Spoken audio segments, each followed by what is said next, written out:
Salam sejahtera, salam perpaduan. Okey, kita jumpa lagi pada hari ini. Okey. So, selamat datang murid tingkatan 5. Okey, ini indeks pada hari ini, ciri utama perlembagaan persekutuan. Okey, so ciri utama ni anda kena tahu. Apa yang kamu kena tahu ialah what is the point? What is the main point? Main point kalau bahasa Inggeris ialah main point. What is main point of the perlembagaan persekutuan? So, perlembagaan, anda kena tahu dah, perlembagaan ini bermaksud undang-undang tertinggi. Okey, undang-undang tertinggi. So, undang-undang tertinggi ini dia undang-undang apa? Dia undang-undang bertulis. Kita kena tahu ada dua jenis undang-undang, iaitu undang-undang bertulis dan undang-undang tidak bertulis. So, persekutuan bermaksud gabungan negeri. Okey. Iaitu negeri-negeri Melayu bersekutu, negeri-negeri Melayu tidak bersekutu dan Melaka dan Pulau Pinang. Sebab Singapura tidak tersenarai dalam persekutuan kerana British menjadikan pelabuhan bebas. Okey, next. So, perlembagaan merupakan peraturan tertinggi ataupun undang-undang yang tertinggi sebagai panduan untuk sistem pemerintahan. So, you tahu sistem pemerintahan ialah politik. Ciri-ciri utama perlembagaan persekutuan kita ni kita boleh lihat iaitu dari aspek tradisional dan moden. Dan moden yang diperlukan bagi kestabilan serta kemajuan negara. And next, okey, untuk maklumat anda, ciri tradisional ini bermaksud ciri tradisional sebelum kuasa barat datang. Dan ciri moden ni, dengan kata mudah, ciri yang selepas orang putih datang ke negara kita. So, apa ciri-ciri tradisional dia?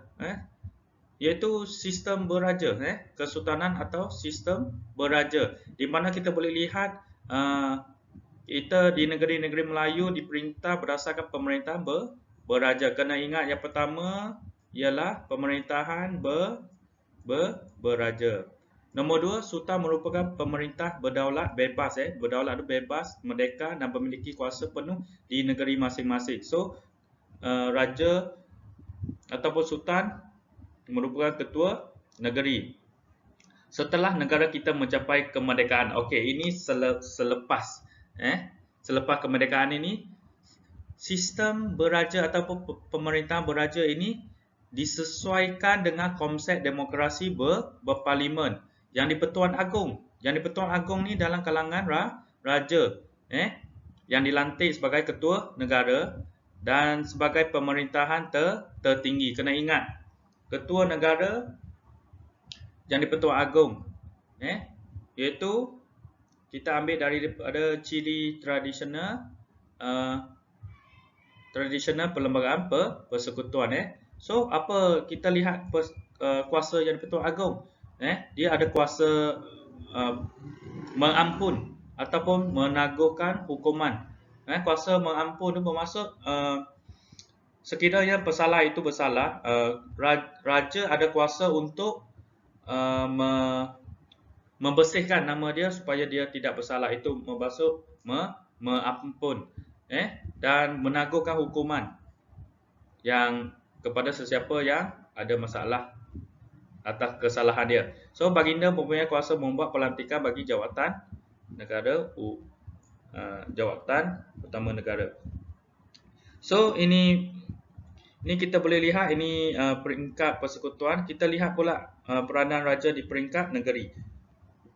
Okey, di peringkat negeri ini raja dianggap ketua negeri dan terletak pada kuasa eksekutif. Eksekutif itu bermaksud pentadbiran melalui nasihat Majlis Mesyuarat Negeri. Majlis Mesyuarat Negeri ini kalau kita boleh guna kata mudah ialah di mana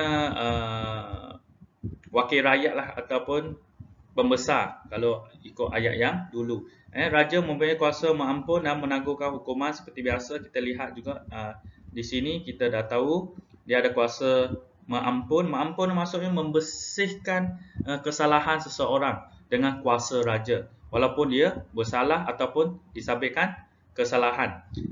Serta melantik jawatan utama negeri. Raja dikenali sebagai tongkat ataupun kehormatan dan keadilan yang membolehkan baginda mengurniakan anugerah, penghormatan dan bintang kehormat kepada individu yang terpilih. Maksudnya raja ni ada kuasa untuk berikan apa ni orang kata anugerah, anugerah kepada masyarakat yang berjasa kepada negeri masing-masing. Okay, next. Ini ialah kesultanan atau pemerintahan beraja. Maksudnya sejak dulu lagi, sejak zaman Kesultanan Melayu Melaka lagi, sistem beraja ini berfungsi dan disesuaikan pada hari ini, yang dikenali sebagai Yang di-Pertuan Agong. So negara kita ada dua jenis sistem pemerintahan, iaitu raja berperlembagaan dan demokrasi berparlimen. Okey, ingat apa ni, pemerintahan beraja. Nombor 2, you ingat Yang di-Pertuan Agong. And then you ingat yang ketiga, peranan dia. Apa peranan dia? Peranan dia. Okey. Okey, next kita pergi. Agama Islam. Agama Islam ni bermaksud ciri tradisional perlembagaan persekutuan ini. Maksudnya dia tradisional. Dia dah lama dah ada dalam perlembagaan persekutuan. Kita lihat peruntukan perlembagaan berkaitan dengan agama Islam merupakan antara ciri tradisional. Pada zaman orang British, Raja Melayu tidak perlu menerima nasihat daripada penasihat British berkaitan dengan hak dan kedaulatan raja, adat istiadat orang Melayu dan agama Islam. Yang ini orang putih tidak akan sentuh sebab memberi keutamaan kepada masyarakat Melayu, khususnya agama Islam ni bagi orang Melayu menjaga, terletak di bawah kuasa raja dan di negeri masing-masing. Bagi wilayah persekutuan, ini persekutuan. Kita kena ingat kita ada persekutuan ni bermaksud gabungan negeri-negeri Melayu. And then kita kena ingat lagi satu lagi ialah negeri, peringkat negeri, di mana negeri itu diketuai oleh raja. Okey. Bagi wilayah persekutuan dan negeri yang tidak beraja, perkara ini terletak di bawah kuasa Yang di-Pertuan Agong. Maksudnya kalau negeri yang ada raja, ketua agama Islam ialah raja lah. Yang negeri yang tidak beraja ataupun wilayah persekutuan ni tak ada raja kan, siapa yang jaga? Yang di-Pertuan Agong jaga berkenaan dengan agama Islam. Okey, next. Bahasa Melayu, kena ingat bahasa Melayu. Bahasa Melayu ini merupakan bahasa yang digunakan dalam pemerintahan, iaitu bahasa Melayu menjadi lingua franca. Lingua franca ini bermaksud bahasa antarabangsa, dan memainkan peranan sebagai bahasa ilmuan, ilmuan ataupun bahasa ilmu. Kini bahasa Melayu menjadikan bahasa kebangsaan dan bahasa rasmi negara. So you should proud that bahasa Melayu ini, jangan kata bahasa Melayu ni susah, sebab dia merupakan warisan kita. Kalau kita belajar hari ini, ciri tradisional perlembagaan persekutuan sangat penting sampai ke hari ini.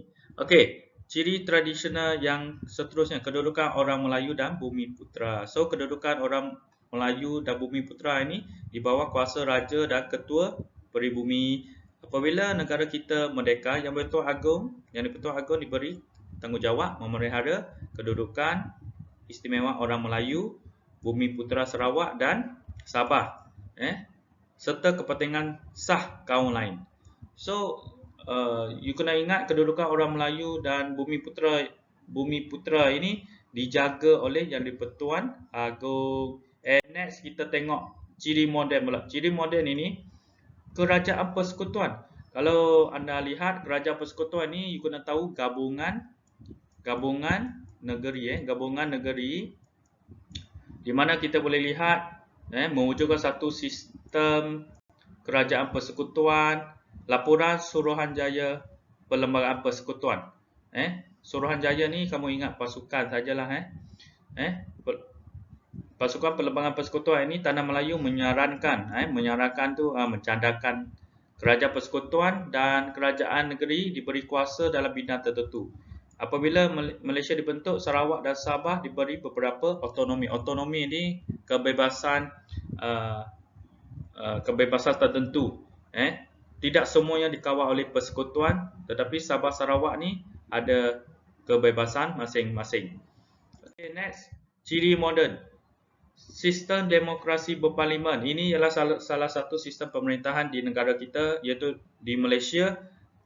Okay, di mana kita tahu asas kepada demokrasi ialah pilihan raya umum. Pilihan raya umum ini bila dia buat, kali pertama buat di Malaysia. Kali pertama buat di mana? Di Tanah Melayu, iaitu pada tahun 1955. Tujuan ini untuk apa dia? Untuk memberi kebebasan kepada rakyat memilih wakil pemerintah dan menubuhkan kerajaan. So rakyat yang ada kuasa untuk memilih pemimpin dan kerajaan untuk dijadikan satu undian ataupun